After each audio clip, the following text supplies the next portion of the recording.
Hello and welcome, everybody. Welcome to Space Cowboy Books Online. I'm your host, Jean-Paul Garnier, and this evening we are here to celebrate City of Dancing Gargoyles by Tara Campbell. Tara Campbell is a writer, teacher, Campbell Fellow, fiction co-editor at Barrel House, and graduate of American University's MFA in Creative Writing. Previous publication credits include Master's Review, Wig Leaf, Electric Literature, Craft Literature, Daily Science Fiction, Uncharted Magazine, Strange Horizons, and Escape Pod, Artemis Rising. She's the author of the novel Treevolution, two hybrid collections of poetry and prose, Circe's Bicycle and Political as Fuck, a Rage collection, and two short story collections, Midnight and at the Oregonporium, and Cabinet of Wrath, a doll collection, and, of course, the wonderful new novel, City of Dancing Gargoyles. I'm going to hand it over to Tara to read us an excerpt, and then we will get into the interview section of the event. If anyone in the audience has questions, please feel free to drop those in the chat. All right. Thank you so much for inviting me here tonight, Jean-Paul. And I always love that, hearing how different people pronounce the title Political AF or Age Collection. So Jean-Paul, as expected, went there. So again, City of Dancing Gargoyles is the current book. And I'm just going to go ahead and read the first chapter by way of introduction to these characters and this world they are making their way through, and then we can fill in any details that people might want to hear more about as we have our discussion. So this is chapter 1, City of Dancing Gargoyles, out from Santa Fe Writers Project. What is the point of a creature created for rain when there is no more rain? Do you remember, M asks, shoving another clawful of sand away, and I say yes, without even needing to ask what. I remember them well, the days when we didn't have to dig, when water came to us. With the next sweep of his claw, M uncovers a fat black beetle. I snatch it up and carefully bite off half before placing the rest into his mouth. We roll the tiny burst of vitality on our tongues until every last molecule of liquid seeps into our stone, then exhale the rest in twin puffs of iridescent dust. Refreshed, I begin digging again. We used to just... He gestures with his front paws, miming the torrents of rainwater we would simply allow to pass through us. I know, I say, now also imagining a storm, water first trickling, then gushing down through my body, then the skies opening up with so much rain, water wells up behind me and overflows, spilling down my sides and over my head, soaking in. Back then, we would stay damp for hours after the rain stopped. We actually welcomed the sun, craving its warmth after a downpour, back before basking became baking.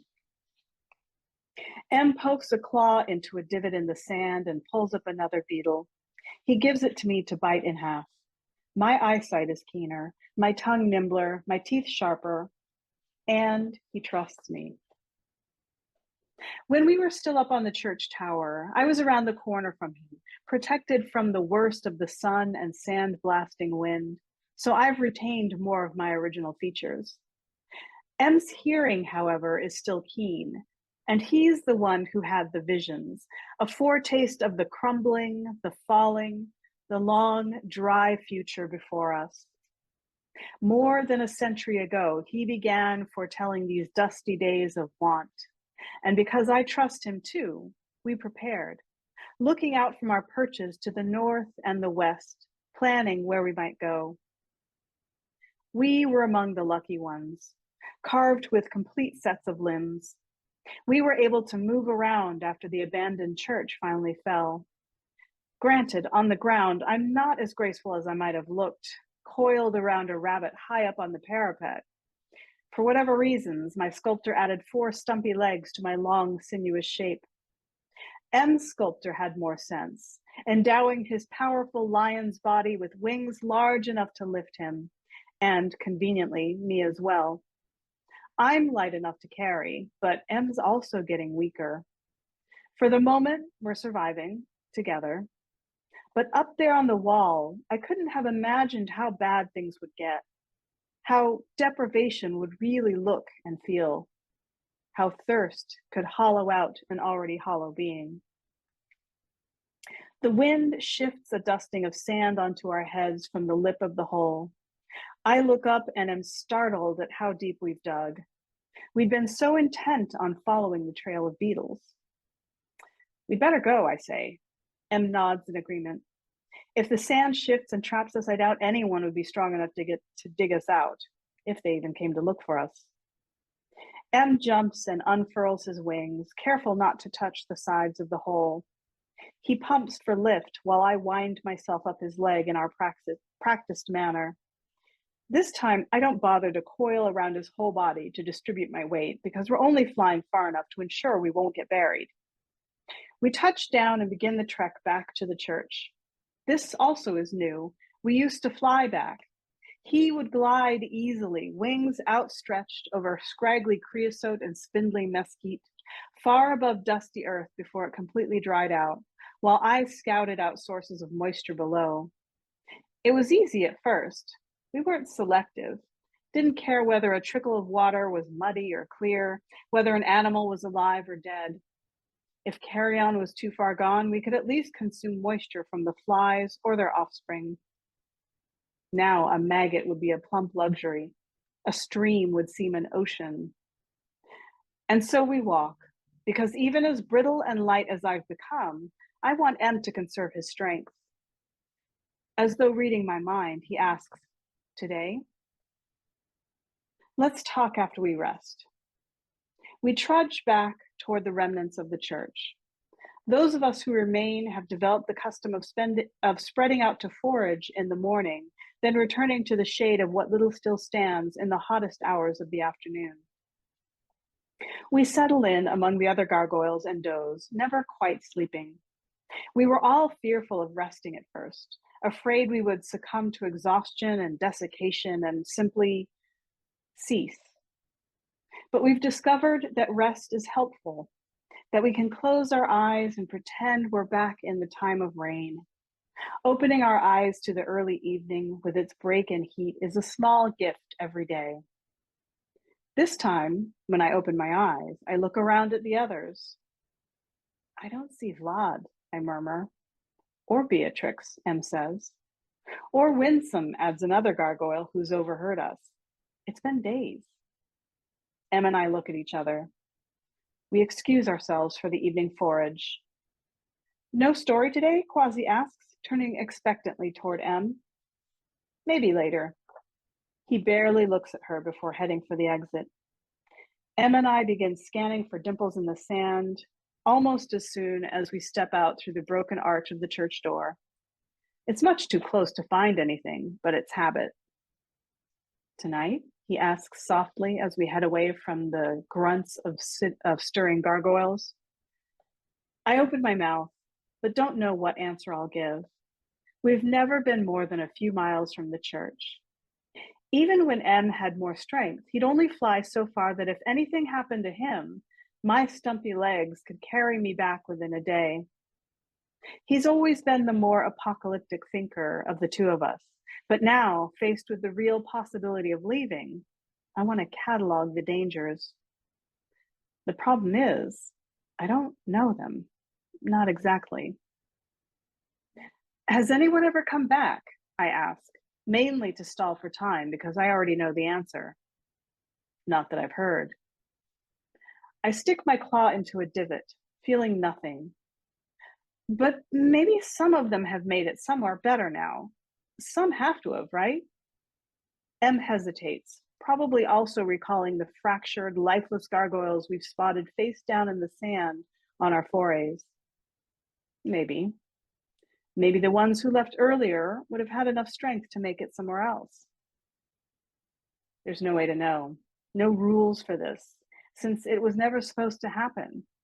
The church was never supposed to crumble from underneath us. We all sense that we're only supposed to go so far, but no one really knows what that distance is or what happens if you exceed it. Only a few have tested the limits. Maybe they've made it to cooler, wetter climes, if there are any, or maybe they're just piles of rubble now, strewn farther and farther from the church. But facts are facts. We've run out of food, and most importantly, I've run out of reasons we shouldn't go. I sigh. With a nod, I answer him. Tonight. Now, M shoots back. I hesitate. Let's see how the forage goes. We both know I'm lying, though. We both know this is it. The sun sets as Em and I head roughly to the north. In our time up on the church, that's the side where moisture seemed to linger, where moss sometimes grew. At first, it's no different from our usual routine. We normally wander all night on a forage. We dig and pluck, sifting through sand and sticks, sharing what we find. But as the black of night begins to fade, our silence feels different. M has never been one for idle chatter while we're foraging. He saves the stories for our free time back at the church, when everyone can enjoy them. Tonight, however, there is a brooding quality to his quietness. Instead of turning around in the dawning light to head back home, we keep walking without a word.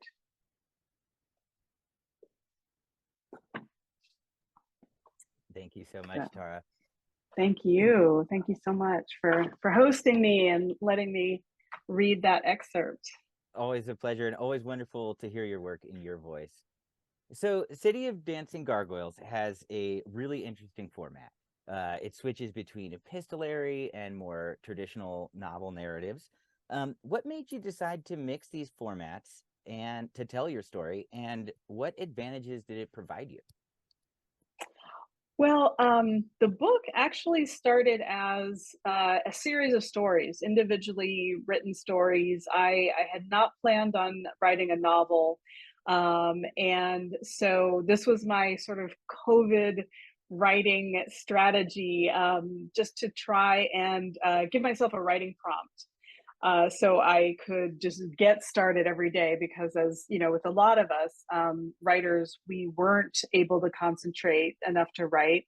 And in my case, I was having a hard time concentrating enough just to read.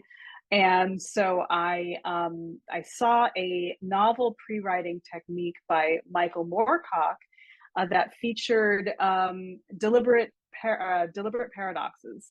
And so I thought, well, I'm not writing a novel, so let me break down this idea on a sentence level and give myself deliberate paradoxes just within a city. So I basically made a list of nouns and verbs, and that did not belong together. And sort of inspired by the example he gave, which was in the city of screaming statues. That image, just by itself, created so many questions in my mind. And I really wanted to find out, you know, what the city looks like. What does it sound like? What sets these statues off? Are they screaming something? Are they screaming words or just sounds? And do they ever turn off? You know, and so I had so many questions just from that one sentence with that deliberate paradox, that I, you know, created a writing exercise for myself based on nouns and verbs, putting them together when they do not belong. And so I had, you know, these couple dozen stories that featured these deliberate paradoxes, like floating wolves and drunk butterflies, although butterflies normally fly like they're drunk, and sailing statues and glaring chocolates and all of these things that just don't belong together. And so I have a writing group that I work with. You know, we all work on our stories together. And I was thinking about putting them together in a collection. And then one of my writing buddies said, well, you know, there was this footnote in one of the stories about alchemical testing and how that changed things in this town. And it could, you know, have changed things in other cities and towns. And so that's when I started thinking about how to bring these stories together in something other than a standard collection. And so I kind of I started charting them and looking at, okay, what are the commonalities in theme or tone or perspective, and of course they were all over the map. But I did come up with sort of a general threads and like what kind of person would be telling what kind of story. And so by that grouping exercise, I got to sort of these common threads of the types of people who would encounter or tell these stories. And some of the stories turned into setting instead of self-standing stories, which was fine. I was prepared to sort of let whatever stories in or out depending on what made the most sense for this narrative, for these kind of threads of characters I was coming up with by sort of bunching the stories together. So it was a very organic process, certainly at the beginning, because it was not intended to be a novel. But then I had to sort of be willing to be ruthless about the stories when I did then start to write the novel. And on the other hand, sort of let certain stories, be as weird as they wanted to be in this like future US that's been altered by climate change and alchemical testing. So a very sort of I'm very much the pantser in terms of the plotter versus pantser debate. So actually making this chart and plotting out the stories in terms of tone, location, all that kind of stuff was more organized than I usually am in a manuscript. But it did help kind of thread it into a cohesive narrative. I particularly love the glaring chocolates, this idea of your food, these delicacies looking back at you, very disconcerting. Um, Now you mentioned Michael Moorcock as an inspiration, or at least one of these writing techniques, and Mhm. Moorcock, of course, is associated with the new wave of science fiction, which typically was willing to take more chances with the writing itself. Mhm. Was this also an inspiration for you? Is that part of your reading, or was this more of just a prompt that you had come across? I have to admit that the Moorcock inspiration was pretty much limited to the prompt.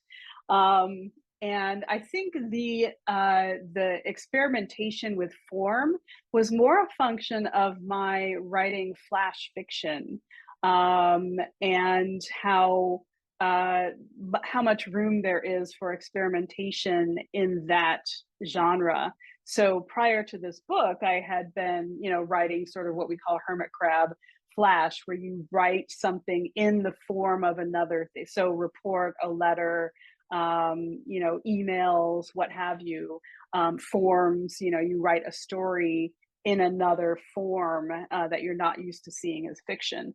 And so flash fiction was really where I started that experimentation with forms and with voice and with subject matter, because it it's like a cauldron where you can just sort of throw all these ideas, and if you can be true to this one recipe, you don't have to spend years on this one thing to try it out, so it kind of lowers the threshold to try weird things.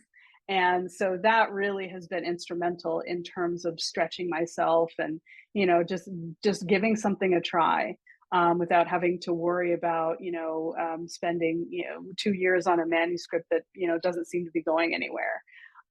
So it's really an incredible area for inspiration, reading other authors, and trying things on my own, and also teaching.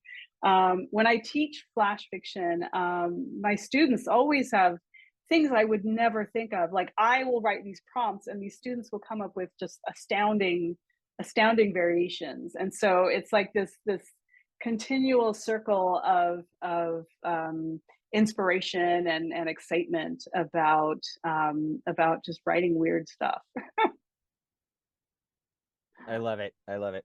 Um, so in large part, this book, to me at least, seemed to be a lot about the things that humanity has lost through this cataclysm. If I'm correct in that assessment, how did you go about choosing what aspects of humanity would perish during this apocalypse? Yeah.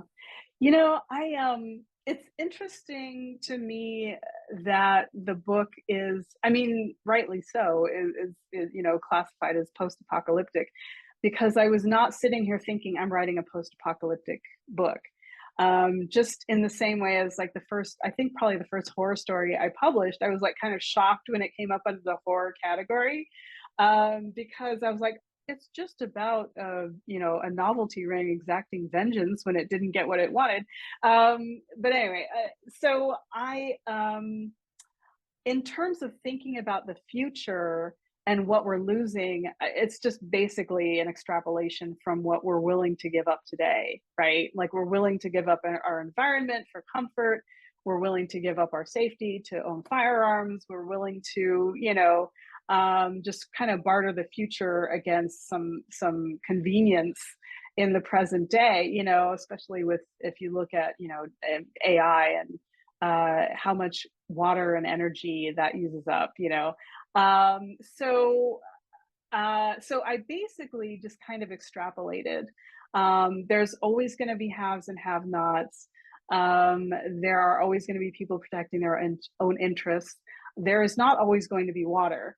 And so I imagined this future, and based on the research that I did when I started putting this novel together, I knew it had to be dry because my gargoyles had to be digging because that was my prompt.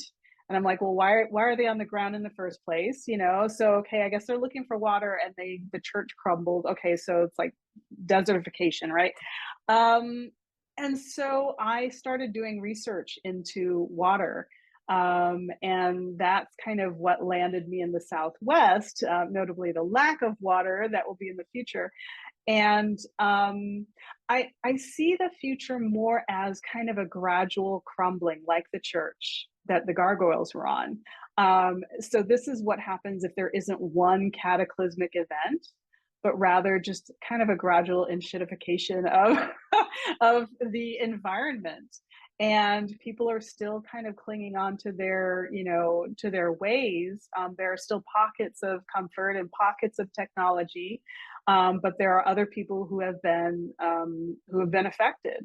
And in this book, it's the mother and daughter climate refugees, Rose and Dolores Baker. And they are some of the more vulnerable ones who have had to pull up stakes and move multiple times, whereas other people can sort of sit in the safety of their bunker. It's really kind of just extrapolating from present day at a point when we have fewer resources to go around, and what really happens when people start to be affected. But this is like one possible version that isn't because of a war or because of a one huge event, but just because of the ways we're chipping away at our security as we are doing now. So you've sort of answered this next question a little bit already, but to get a little more specific, the testing or the alchemical testing, which is the cause of the apocalypse in this story, I sort of read it as possibly a metaphor for nuclear weapons, human abuses of power, or other just destructive human behaviors. Did you deliberately keep this vague and not want to have, as you said, a singular cataclysmic event? And if so, why did you choose that as a device instead of getting specific into the causes? Yeah, I have been experimenting with ambiguity in my own work because that's something that I've noted in other work. That's something that keeps me thinking about a story long after I've read it. So I didn't set out to necessarily answer all the questions, although toward the end I do hint at, some possible why did this spread? Who is responsible? And that maybe people aren't as in charge as we think we are, which has been a thread in a lot of my work. Treevolution, my first book was about genetically engineered trees that gain the ability to fight back and manage themselves instead of being managed. So there's, at the end of the book, there's little like movements toward that train of thinking again. I love the idea that, our plans are kind of thrown asunder by the natural world.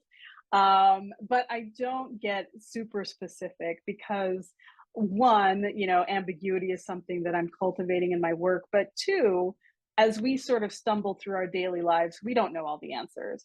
So, some of our paths have kind of a resolution to them, but there are other larger mysteries that we still need to keep looking into and understanding more fully than we do now.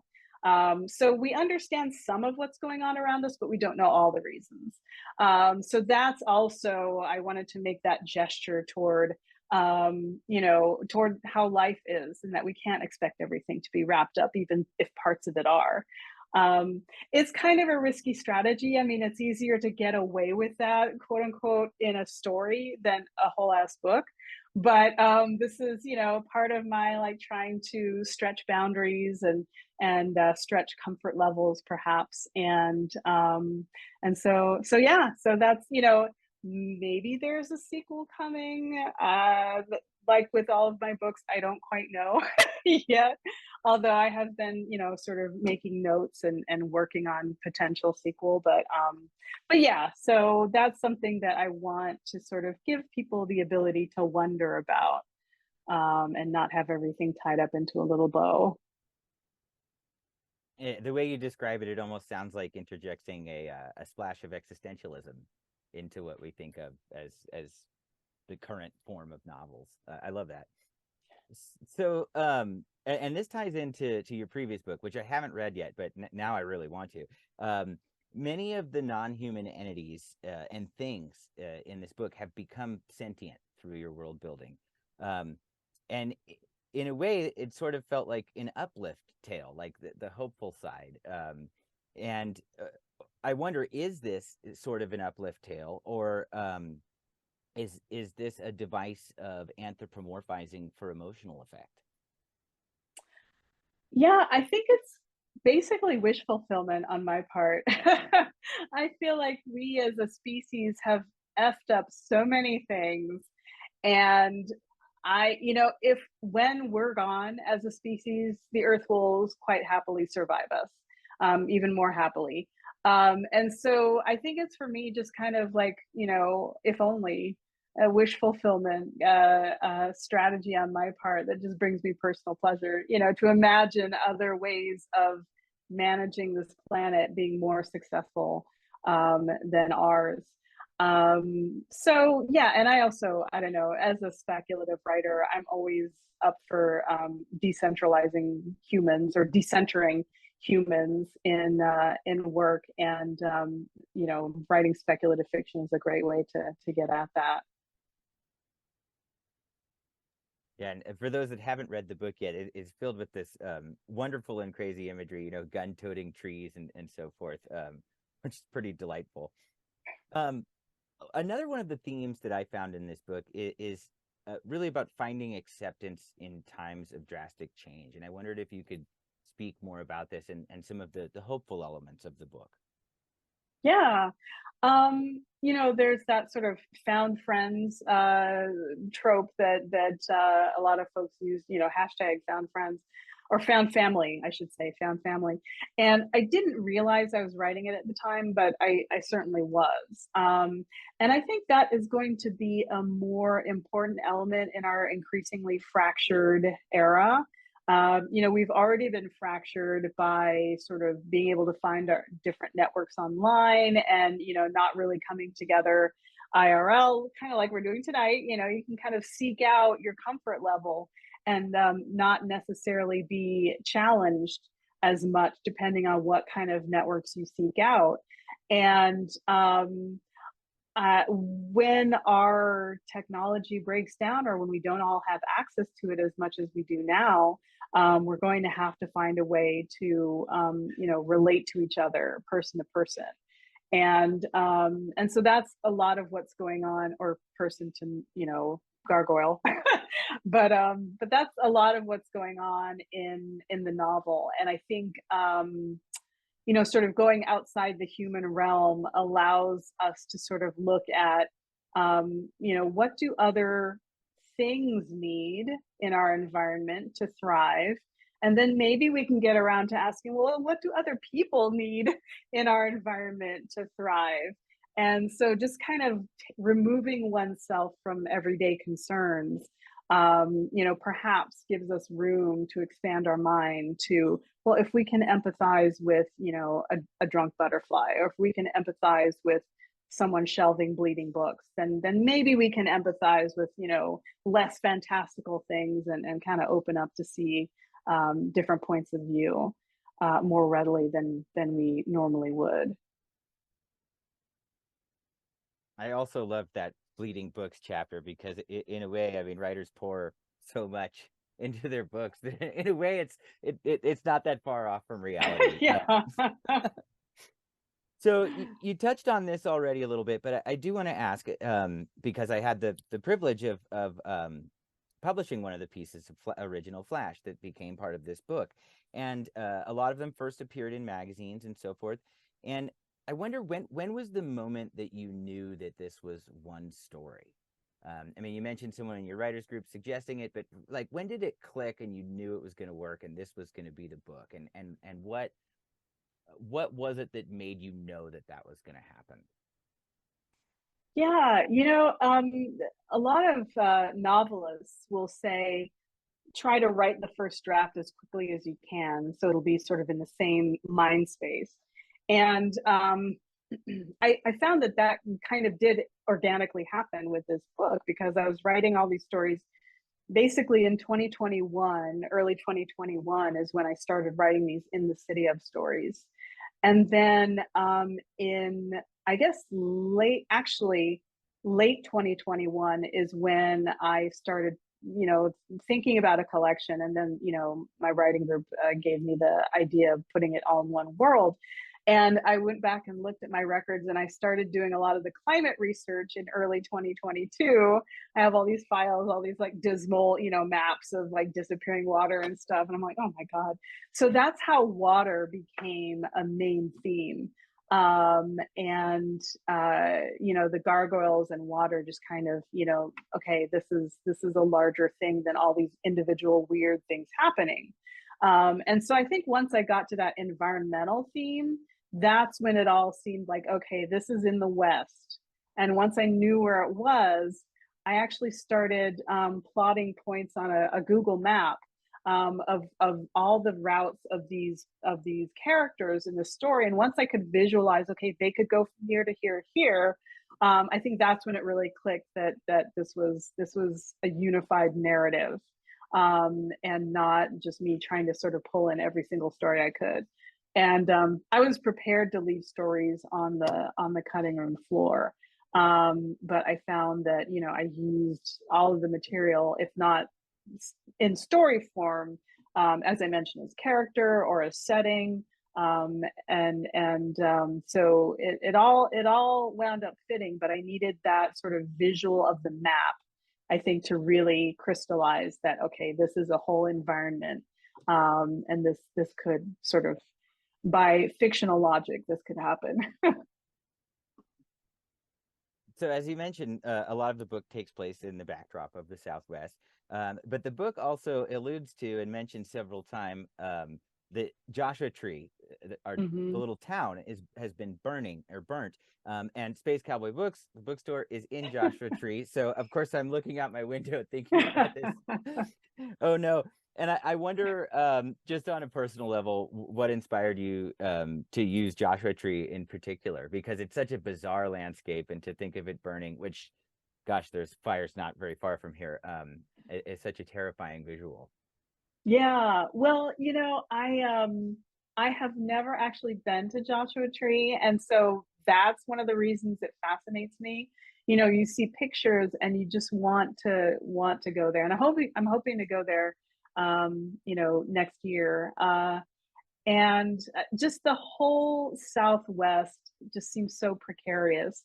I was able to go to Roswell and Ruidoso a couple of summers ago, and while we were there, forest fires were closing off more and more parts of the national parks there. That you go hiking one day and the next day it's closed off because of forest fires.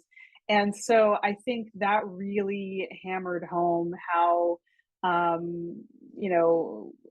precarious life is in that whole region, and will become even more so as as the climate changes even more, and as water becomes even more precious. I see that as a place where we really have to, people are going to have to make hard decisions, and communities, like, to what extent does it make sense to be piping out as much water as we're piping out?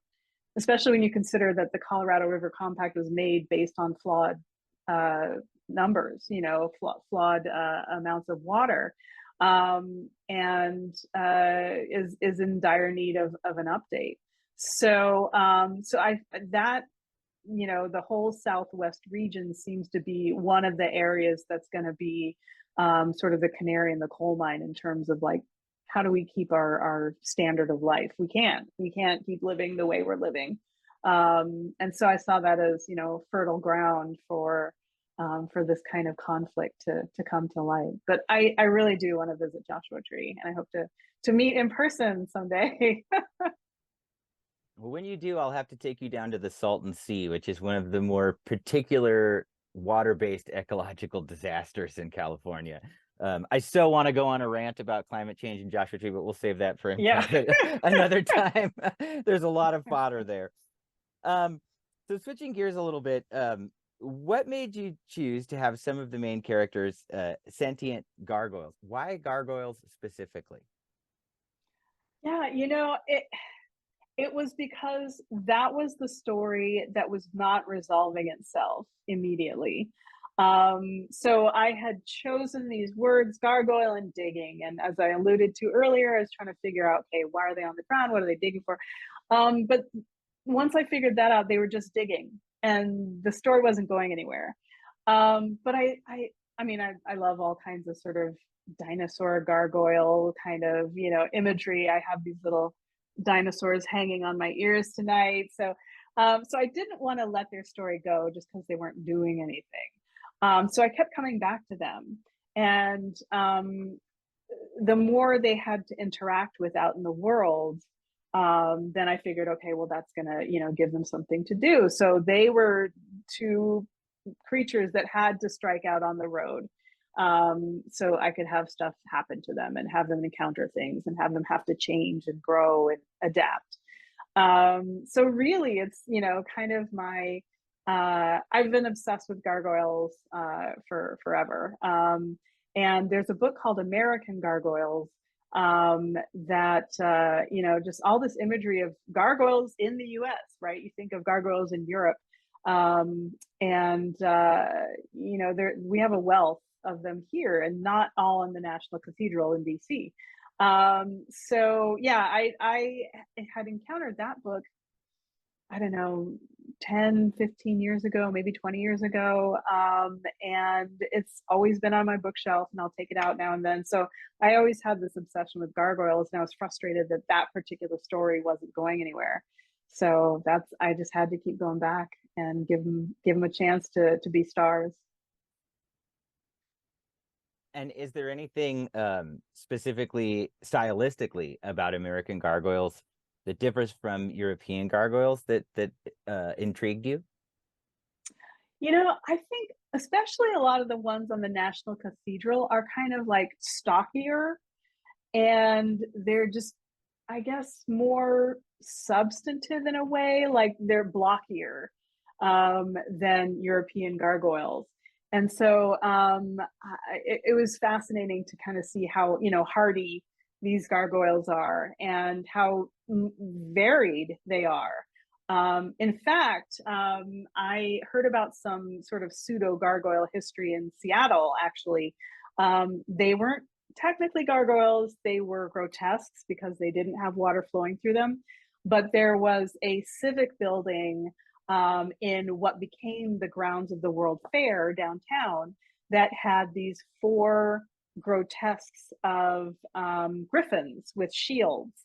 And when the World Fair came, they sort of covered over the original facade, and because it had to look futuristic and all sleek and 60s and stuff, so they covered over the facade, and the grotesques were forgotten for decades until around 2017, when they took down the facade from the World's Fair and they found these grotesques and destroyed two of them in the retrofitting effort, before some historians came and said, whoa, whoa, whoa, whoa, wait, this is history, save these.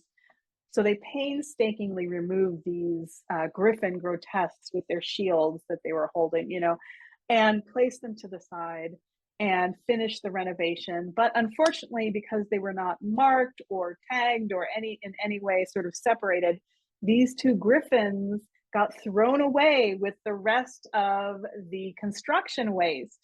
And so I am just imagining these two griffins pissed off in a landfill somewhere, plotting their revenge. And so, if there is a sequel, I feel like these griffins are going to come back and start wreaking some havoc for being, thrown away in the slag heap for after decades behind this, this wall, not being able to see the world, briefly reanimated, or, their eyes were uncovered and then they get tossed out. So anyway, I just went off on a long tangent, but hopefully I'll find a way to work those griffins into a future book. That sounds perfect for the sequel. Was this when the monorail was built? Is that I don't know, actually. I just moved to Seattle last summer, so this was a bit of history that is new to me. So I will definitely have to do more research, because I don't know how the timing with the monorail worked, but I can well imagine, because they were doing a lot of just sort of retrofitting in that whole area. But yeah, so more historical research for me, I think. That'll be a fun one. That was also a disaster construction project. But yeah, back to the book. So you're an editor and a teacher. What has working as an editor and a teacher, what lessons from this work have you brought to your writing? Yeah, I think well, two things, technically, and then sort of like more broadly. Technically, concise, concision, sort of getting to the chase, getting right into the story. And that's something that has helped my own work, but also helped me express this to students. Like when these editors are reading through, these dozens of stories in one sitting, you don't have time for a lot of exposition at the beginning of the story. And so you have to sort of sneak it in other ways. And so, being crafty with when you bring in backstory, when you just allude to things, when you actually show things. I think that's really sort of crystallized in my work as an editor, being really sort of, crisp with that plotting and with that work and that positioning of backstory.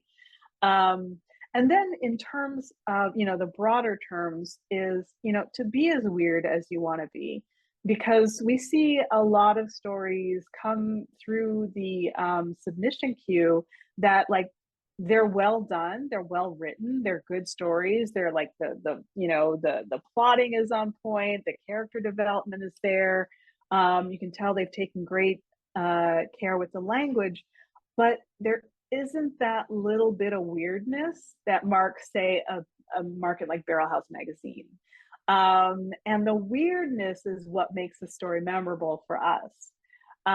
So knowing the publication is helpful in that case, because even a technically well crafted story isn't necessarily going to fit with that publication. And the weirdness is what can make a story memorable. And it can be a little rough. We can fix little editing at the margins, but if it doesn't have that spark of, oh, I haven't seen this before, or I haven't seen this before in this way, then it's not really going to sort of, make us excited. And that's like all of the, by the time we get to the end of our queue and our final selections, these are all stories we're excited about, not merely stories that are good. And so, yeah, I think the message then to students is like, let your own nature shine through. I'm also, probably like probably some genre authors are gonna, get their feathers ruffled, but I'm not about tropes. Like you need to know what the tropes are so you know who else is doing this and like what has been done. But you don't have to follow trope rules. The rule is to, make it make sense to you. Like have your story should have its own internal logic, but it doesn't have to be the same logic as this other story about, magical uh spiders, whatever. I just looked at the spider over there. It's my little Spidey who is with me all year. But yeah, so yeah, really just be true to your own voice. And it's not a matter of like morphing your stories to fit the market, but it's finding the market for your type of story.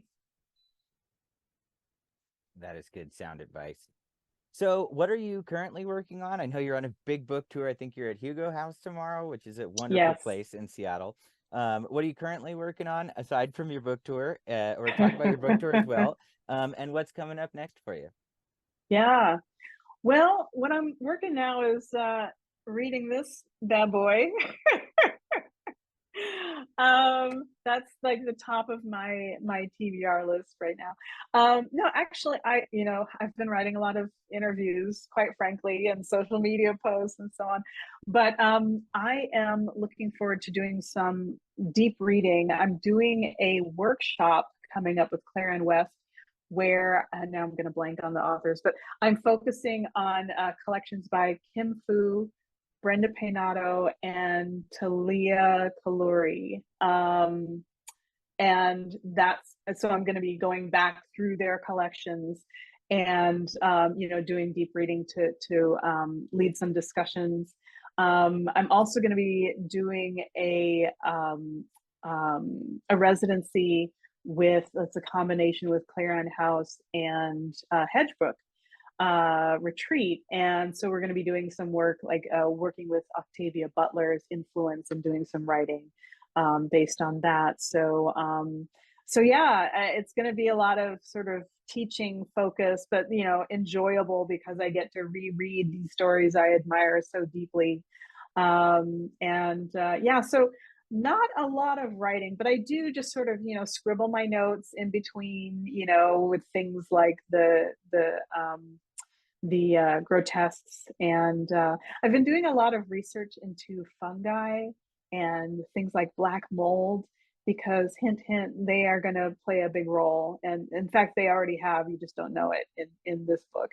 So yeah, I think I would sort of I'd like to make those more prominent, their role more prominent, if I do wind up getting this getting this sequel together.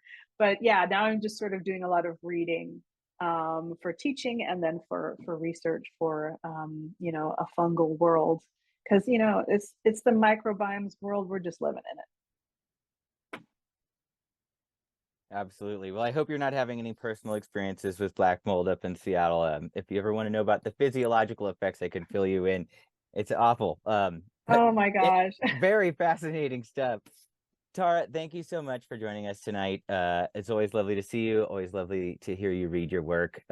City of Dancing Gargoyles, an absolutely fantastic novel. There's a link where you can get this in the chat. If you're watching on YouTube, you can find it down below in the info. Thank you to our audience for being here. Thank you so much, Tara, and have a wonderful book tour. I wish you great success. Thank you so much, and thank you all for listening. See you next time.